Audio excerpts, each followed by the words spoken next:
and I heard this big crack and I was like,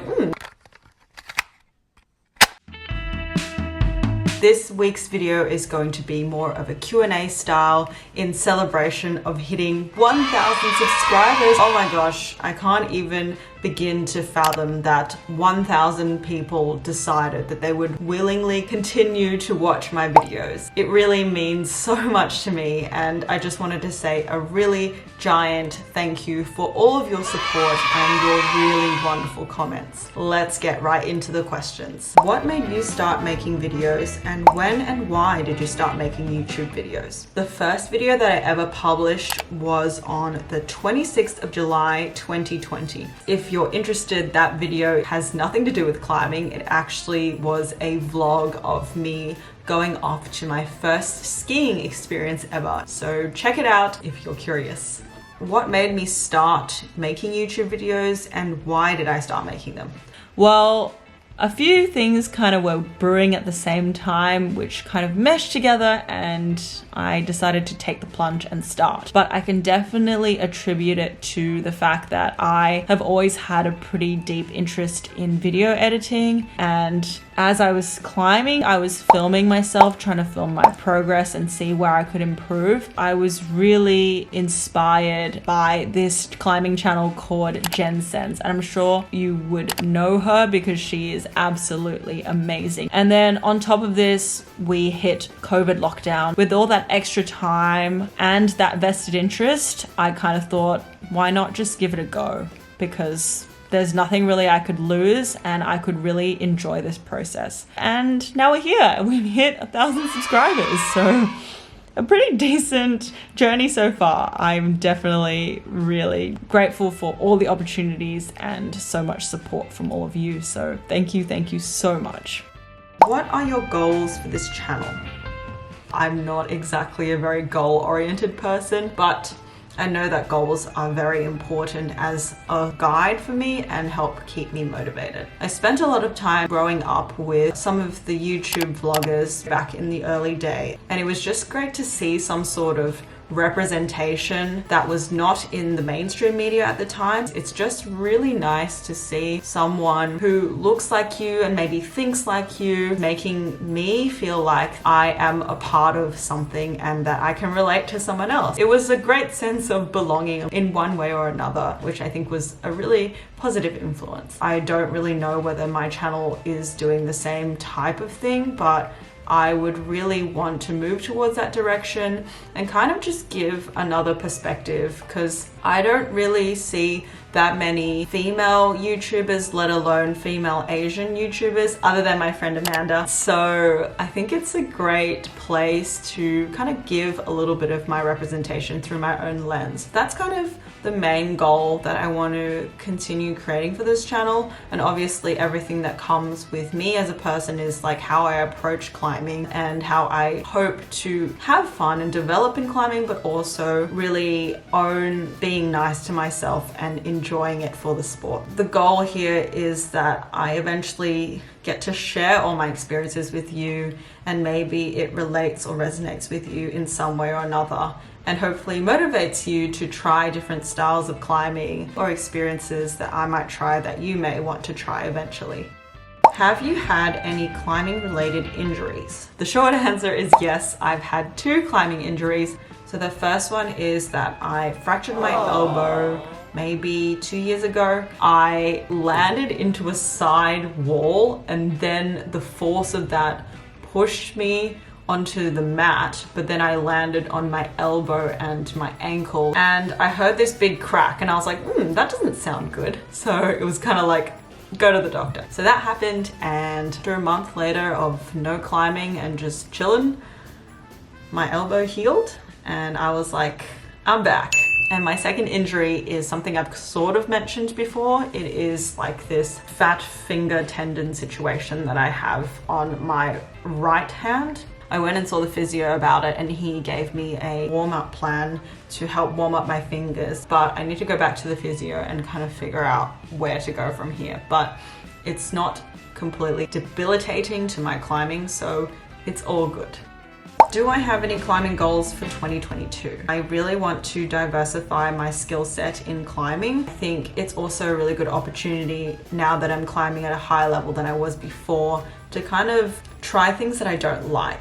And kind of being uncomfortable and sort of struggling a lot is something that I kind of want to go through the process of, or at least get some experience in, because I often avoid slopey climbs and I avoid things that I just am not good at because I do not want to work on them, and I'm like, I'm good at crimp, so I'm just going to keep doing that. But I really want to focus on maybe trying to work harder on my sloper technique and maybe trying to do some bigger dynos. So hopefully I can do some more in the coming years. On top of that, I also want to push myself harder on slab. Being a crimp lover, using crimpy climbs, climbing on slab, definitely something that I enjoy a little bit more. So I'm thinking, why not use that opportunity to work on getting better at slab? Because this is my strength, I may as well kind of take advantage of that and use it to build. The more I do it, I'm kind of noticing and learning that it's really not that bad and it'll be okay. So kind of just working mentally through that as well. The third goal is that I would like to climb outdoors more. I only got into it at the end of last year, so I'm really quite excited for this season coming out. And I also bought a pad, so I'm really hoping that I can use it. So going outdoors in Australian landscape would be amazing. And my final goal is to build my skill of projecting a little bit more. And by that, I mean really taking the time to think about where to go and not rushing to do a climb 50 billion times in a row without stepping back, taking a breath and thinking about it. And I think that will tie in really nicely with going outdoors more, and being able to force myself to do a little more projecting will definitely help my mindset in climbing as well. So those are the few goals that I have for 2022. And then above all of these goals, I just have a blanket goal for maybe my life and my climbing life, is just to be nice to myself internally. I feel like it's a daily exercise that I kind of have to be like, you will be okay, you don't need to send this, you can give up, you can try it another time, but sort of keeping that perfect balance of being motivated to do something and then also trying so hard that it demotivates me. So really kind of building in that nice internal self-talk, and I think that really helps so much having a good mindset. So I want to keep being nice to myself, and you should be nice to yourself if you are not already. What is a dream video that you'd like to make? That's a great question. So I think that the ultimate dream video that I would like to make revolves around things that I really value in life, and that is traveling. And combining that with climbing would be awesome. Pre-COVID, obviously I traveled, but I really wasn't as into climbing back then. But I think now that I am more, it would be amazing to climb outdoors overseas. So the places I've been looking at on the internet for a while are Bishop and Font, and I'm really hoping that I can go to New Zealand sometime soon as well to climb outdoors. I heard the slabs are really good.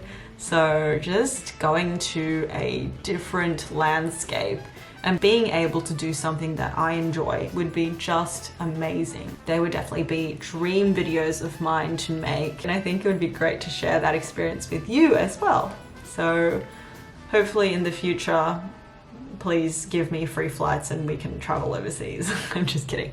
How did you get into climbing? Okay, so this question has got a pretty boring answer, so just bear with me. My friends and I were really bored in this break between high school ending and university starting. And so one of our mutual friends asked us to go climbing, and we were like, why not? I went and I was like, this is kind of fun, but obviously I have no upper body strength and I didn't really know what I was doing, and it was just a fun day out. But over time, my friends and I kept getting pulled back into the group and being like, why don't we go again? Why don't we go again? And because we didn't really have anything else to do, we were like, okay, why not? As we got a little bit better and progressing together, it really started to motivate us. And the more I got into climbing, I was like, oh, It's about problem solving. It's like the perfect exercise. Not only do you exercise your mind, but you exercise your body physically. The way that we started was rope climbing, but the downstairs bouldering area opened up in our local gym, so we went and gave it a try. And after I realized that it's not so scary to fall with no rope, and after kind of getting over that fear, I was like, this is so fun. Like, you don't even need a belay partner. You can just grab your shoes. You don't need to wear a harness, and you can just climb and fall and do whatever you want to your own pace. So that's kind of how I got into it. And it's been many years now, and being a part of the climbing community has been so amazing, and I am grateful for it. Did you experience a V3, V4 plateau, and how did you overcome it? I definitely think I experienced a V3, V4 plateau, probably even up to V5. So I think I have a few tips that I feel like I experienced during my plateau phase that I would love to share with you. So of course, given the context that I also teach a class that's kind of catered to this grade, I've noticed that focusing on footwork and technique is something that I really neglected at the beginning. And everyone says focus on footwork, but I never really thought too deeply about it until maybe a year ago, where I was really starting to push myself on slab climbing. And the whole idea is that trusting your feet and committing to those tiny footholds or those volumes or footholds that you don't want to use is crucial. I really found that a lot because I would be trying crimpy climbs, and then there would be certain cruxes for me where you need to commit to a tiny foothold, and I would never commit, and that's where I was falling off. It's like I can get all the way there until this certain point. So what I've really noticed is like I really kind of need to buckle down and focus quite consciously on using my feet and using my leg power. That's kind of one of the biggest things. And I think once I started focusing on my footwork, everything else kind of came more naturally. The second tip that I have is to watch professional climbing, and that may be watching the Olympics or watching the Climbing World Cups. It may even be at your local gym watching people who look like they are very good at climbing. And it is just incredible to watch how aware some of these people are of their body and how efficiently they climb. I would be watching people and getting really inspired, and so that kind of forced me to reflect on how I would like to visualize my own body, and just thinking about how you'd like to move, and really thinking about keeping your hips close to the wall and moving with your hips in mind. Another tip I have is to work on your strengths, and that's something I really like to say in my class as well, and I hope that it comes across in this channel, is that I think that it's important to recognize your own strengths and be your own little cheerleader for yourself in climbing, because that's how you're going to develop. For me, I love crimps, so my willingness to do crimpy climbs or slabby climbs has grown so much because I'm more motivated to try harder because I know it's my strength. So if you're not there, think about something that is your strength. It could be you have really strong arms, or you're really tall, or you really are good at moving your hips, or you really love slopers, and then you're like, okay, I will try harder on these slopers. And the more you experience it, the more you're going to be like, wow, it's not really that bad. And it's kind of building that familiarity over time that will help you push yourself. And finally, if all else fails, feel free to take a class. Taking a class can help you learn new skills, build friendships, and just generally understand where you are at in climbing. And I think that's really, really helpful. Above all this, I encourage you to have fun. That is the most important. And the more you remain psyched in climbing and motivated, the more you're likely to have that experience and build that safety net for you to be able to push yourself outside of your comfort zone. And I also think just trust the process, because we all have our ups and downs, and you will find those climbs that suit you over time. So I hope that helps, and good luck. How to make friends in climbing. I just want to say that my experience has been really, really positive, especially being in the Sydney climbing community, and everyone I've met is so nice, so it's incredibly easy to do so. Here are some practical ways that you can try and make friends, and I think one of the simplest ways to make a friend is to join a class. I know I just talked about classes in my last video, but honestly, through my own experience of teaching classes, most of the times after a class is done, I see the same group kind of working together and projecting some of the climbs that we did throughout the class. And I think it's such a great place to make friends because you're kind of already going into an experience together with a similar mindset to each other. If you've got a shared mindset and you're working on something together, it is more likely for you to kind of bond over this experience and you can make friends. Something that I find really easy in climbing is that when you're trying to figure out a problem, so naturally do other people become curious and talk to you about the problem-solving situation, and as soon as that barrier gets broken down, it's very easy to make friends. There's also outdoor clubs or university groups or climbing gym hosted events that cater to different types of interests or values. For example, at my local climbing gym, they host She Boulders, They Boulders nights where there's a discounted entry fee and females and people of the queer community are invited to come and climb. And I think that's a good place to find some friends. So if you could find maybe something that your local gym hosts, or you could maybe join a Facebook group. I, for a fact, am part of Subtle Asian Climbing on Facebook, which is a Facebook group for Asians. And it's predominantly in America, I believe, but they do host events where they go to a particular climbing gym together and they just have a sesh together every now and then. And that sounds super fun. So have a look around on the internet. My friend Amanda actually talks very specifically about exactly where the resources are in Sydney. So I would definitely recommend for you to go and watch her video. I'll link it down below. And if that is out of your reach, then I would recommend to maybe build some sort of routine with your climbing. So that might be you're going to the gym at the same time, going to the same gym every week. The more you consistently go, you'll be able to figure out who are the regulars of that time and the gym. And after you kind of get acquainted with each other, you'll know, and it's much easier to make friends from that point. And also just generally, I try to focus on making climbing fun for me. So I try to go to the climbing gym and enjoy myself, and then naturally people are very curious and maybe you're working on the same thing as someone else and you kind of naturally strike up that conversation. Climbing community is really, really big and it caters to a lot of different people. So rest assured you'll definitely find your people and hopefully you can find a group that suits you. I hope those tips help. And I feel like if you just continue to be yourself, the right people will get drawn to you in no time. So I hope that helps.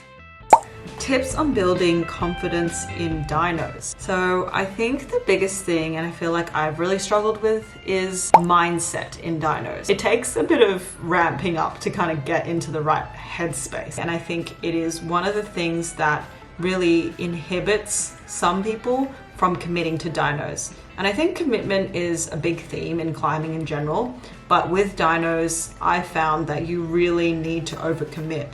So how do we get to that mindset phase and feel comfortable enough to do those committing moves? Well, in my experience, I think there are two important parts. The first part is to make the climb as accessible to you as possible. Maybe that's trying the dyno from a closer hold or a down climb hold. And the reason I do this is so that I can understand where my body is in the context of the climb. I'm doing it a few times just to familiarize myself, and that inadvertently makes the climb a little less scary over time. Because what I found is that the dyno is really hard to commit to in the first few attempts if I'm really not feeling good. So I kind of try it a few times until I'm like, okay, this is starting to feel less bad. And then there is this one point where you sort of reach and you're like, okay, I need to commit more. And once you gain that first little bit of confidence, it's very easy to continue gaining more and more confidence until you reach it. One of those points is like, I'm jumping hard enough to touch the hold, and then I kind of build on that over time. So that is kind of what comes naturally, but the most important part is to make yourself feel safe and also have to work out in your mind that maybe the dyno isn't as bad as you think it is, or maybe it's not as scary as you think it is. Those are some of the mindset tips that I have. And The thing about dynos, of course, is that you often have to overcommit.